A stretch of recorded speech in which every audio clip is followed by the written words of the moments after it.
नमस्कार, मी Poonam blouse cutting in Marathi या चॅनलवरती तुमच्या सर्वांचे स्वागत आहे। तर बघा, इथे तुम्हाला चेक्स लाईन्स कशा पद्धतीने पेन्सिलने आखायची इथे तुम्हाला मी दाखवणार आहे। तर चेक्स लाईनची डिझाईन तुम्हाला आता मी इथे आखून दाखवणार आहे। तर बघा, सर्वात आधी आपल्याला याचा मध्य काढून घ्यायचा आहे। अशा पद्धतीने बघा, चेक्स लाईन आखताना आपल्याला सर्वात आधी खालच्या साईडने शुगर बीड्सची लाईन टाकून घ्यायची आहे, म्हणजेच बॉर्डर तयार करून घ्यायची आहे। त्यानंतरच आपल्याला चेक्स लाईन आखायच्या आहेत। तर बघा, अशा पद्धतीने दंडघेराचा मध्य काढून घ्यायचा आहे आपल्याला। त्यानंतर बघा, इथे कार्डशीट पेपर मी घेतलेला आहे, त्याचा 1 इंचाचा तुकडा मी काढून घेणार आहे। तुम्ही सुद्धा अशा पद्धतीने कार्डशीट पेपरवरती अशा पद्धतीचा 1 इंचाचा तुकडा कट करून घ्यायचा आहे। त्यानंतर आता हा तुकडा आपण कट करून घेऊया।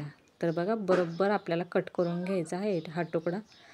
आणि त्यानंतर कट केल्यानंतर सुद्धा आपल्याला हा मोजून घ्यायचा आहे। तर बघा, कुठं थोडासा एक्स्ट्राचा झाला असेल तर तो आपल्याला अशा पद्धतीने कट करून घ्यायचा आहे। तर बघा, सर्व बाजूने आपण मोजून बघणार आहोत हा तुकडा जो आहे तो बरोबर 1 इंचाचा आला आहे का। त्यानंतर बघा, मध्यभागी त्याची अशी तिरक्या पद्धतीने घडी घालून घ्यायची आहे। तर घडी घालताना आपल्याला पूर्ण व्यवस्थित बघायचं आहे, कुठेही एक्स्ट्राचं जायला नको। त्यानंतर त्याचे बघा असे 2 तुकडे करून घ्यायचे आहेत। आता यातला बघा आपल्याला एकच तुकडा इथे वापरायचा आहे। तर बघा, बरोबर मध्यभागी आपल्याला त्याचं टोक येईन अशा पद्धतीने तो तुकडा मध्यापासूनच ठेवायचा आहे आणि अशा पद्धतीने पेन्सिलने त्याच्या कडेने आखून घ्यायचा आहे। तर बघा, पूर्ण खालच्या साईडने आपल्याला हा तुकडा वापरून चेक्स लाईनची डिझाईन तयार करून घ्यायची आहे। तर बघा, या साईडने सुद्धा आपल्याला आखून घ्यायचं आहे। तर बघा, आपल्याला मध्यापासून सुरुवात करायची आहे, जेणेकरून आपली चेक्स लाईनची जी डिझाईन आहे ती व्यवस्थित दिसेल। तर बघा, पूर्ण कडेपर्यंत आखायचं आहे, कडेला थोडं कमी पडलं तरी चालेल। तर बघा, आपलं पेपरचा जो तुकडा आहे त्याचं काम झालेलं आहे। त्यानंतर बघा, आपल्याला पट्टीने ही चेक्स लाईन आखायची आहे। तर बघा, आपल्याला लाईन आखताना सुरुवात कुठून करायची आहे, तर छोट्या लाईनपासून सुरुवात करायची आहे। मोठ्या लाईनपासून सुरुवात करायची नाही, छोट्या लाईनपासून सुरुवात करायची आहे, जेणेकरून आपल्या ह्या लाईनमधलं जे अंतर आहे ते व्यवस्थित येईल, बारीक मोठं होणार नाही किंवा लाईन ज्या आहेत त्या तिरक्या जाणार नाहीत। तर बघा, ह्या लाईन आखताना आपल्याला ही जी पट्टी आहे ती काचेची पट्टी वापरायची आहे। काचेच्या पट्टीमधून आपल्याला जी पेन्सिलची पहिली लाईन आहे ती दिसते आणि त्यामुळे आपली पेन्सिलची जी लाईन आहे ती तिरकी जाणार नाही, कारण आपल्याला पट्टीमुळे लगेच लक्षात येतं की आपली लाईन तिरकी जात आहे की नाही। त्यामुळे आपल्याला काचेच्या पट्टीचा इथे वापर करायचा आहे, जेणेकरून आपल्याला दुसरी लाईन आखताना पहिली लाईन त्या पट्टीमधून दिसते। तर अशा पद्धतीने आपल्याला आखून घ्यायचं आहे। तर बघा, पट्टीचा आपण वापर करून काचेच्या पट्टीचा आपण वापर केल्यामुळे आपल्याला लगेच लक्षात येतं की आपली लाईन तिरकी गेलेली नाही। या साईडने बघा, आपण माप घेतलेलं नाही तरीसुद्धा आपण पट्टीने आखू शकतो, कारण आपल्याला पट्टीच्या मापावरती आता लक्षात आलेलं आहे की